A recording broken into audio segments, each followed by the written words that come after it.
I already recorded a vlog. I don't want to do it again, but I guess when it comes to something good like Star Wars Rebels, I can't really complain. Now, I didn't even know that there was a Star Wars Rebels episode this week until fairly recently, so I just now caught it. And for the most part, while it did have some issues, I thought it was a mostly solid time in front of the television, I thought. Now, now, the plot of this one is that Ezra goes through what substitutes here as the cave from Empire Strikes Back, where he sees all sorts of spectral visions. He faces his greatest fears. Blah blah blah. He comes out a greater man for it. Now the thing that I really liked about this episode is that it was more character driven than other episodes. I thought. And it was bolstered by the appearance of Frank Oz as Yoda. I like Tom Kane, but Frank Oz was the original. He sounds more natural in the role. So Frank Oz returns as the disembodied voice of Yoda. At long last, he really is going for the kind of kookier, whimsical Yoda that we saw in the sequels or in the original trilogy, rather than the very stoic, boring Yoda we saw in the prequels. Now, again, his appearance here feels very appropriate in that he really questions Kanan and Ezra as to, the why and the motivation behind what they are currently doing. Kanan really sees training Ezra as a form of almost redemption, of finding his way again because he has lost his way. The Jedi are practically extinct, so he really feels like he has lost his way, and in training Ezra, he feels like he can really confront his own failures and make sure that Ezra does not go astray, but also find his own path again. Whereas Ezra, he sees the Jedi training as sort of a means of, to a certain extent, gaining power, but again, power to protect, power to serve the everyman, as it were. Sort of have that feeling of, I've done something helpful. I've made someone's lives easier.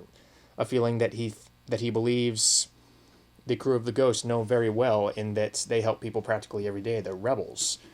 So some really good character moments here, and really, if I had to complain about one aspect, is that it was a little too formulaic. Really, a lot of, or all of what Ezra saw practically is stuff that we've seen him confront on the show before, which that's not necessarily a bad thing. But again, it's Kanan and the Inquisitor going at it again in his visions. It's his greatest fear is the Inquisitor, and if I had my way, I would have gone a little deeper into his character and into his past, maybe involved his parents. But again, for whatever reason, we really, there's not really a whole lot we haven't seen in these visions before. We don't really get any kind of shocking twist revelations about Ezra. It really is a chance to explore his motivations through what we've already seen. Not really anything more than that. Again, nothing wrong with that, but again, it was just kind of a little too formulaic for my taste. But aside from that, the episode was paced very well. It was written very well. The animation is still very good. The Inquisitor was an especially menacing presence this episode, in that he just annihilated everyone that Ezra has come to care about up to this point. The voice acting is still very good from Taylor Gray, Freddie Prinze Jr., and Jason Isaacs. I hope they don't overuse the Inquisitor, because I think if they overuse him, then A, it would lose its impact, and B, with that design, this kind of over the top design of bald head, black clothes, sharp teeth, if they're really not careful, it can almost be a cause for comedy if they really do it wrong, or if they overexploit him. But again, for the most part, I enjoyed this episode.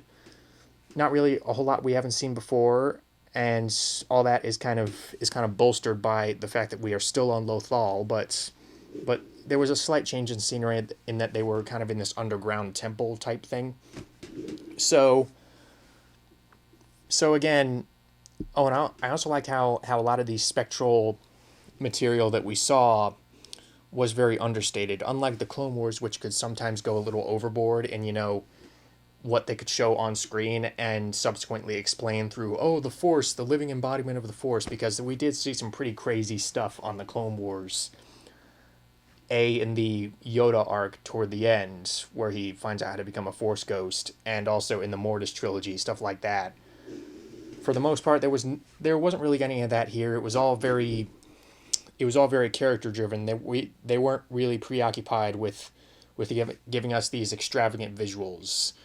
which I think for something like this was the appropriate move. So again, I like this episode. I said that in the last vlog, but there was some issues with the audio. Not that that's really important. Watch this episode. Star Wars Rebels is back, and I'm still looking forward to the next episode.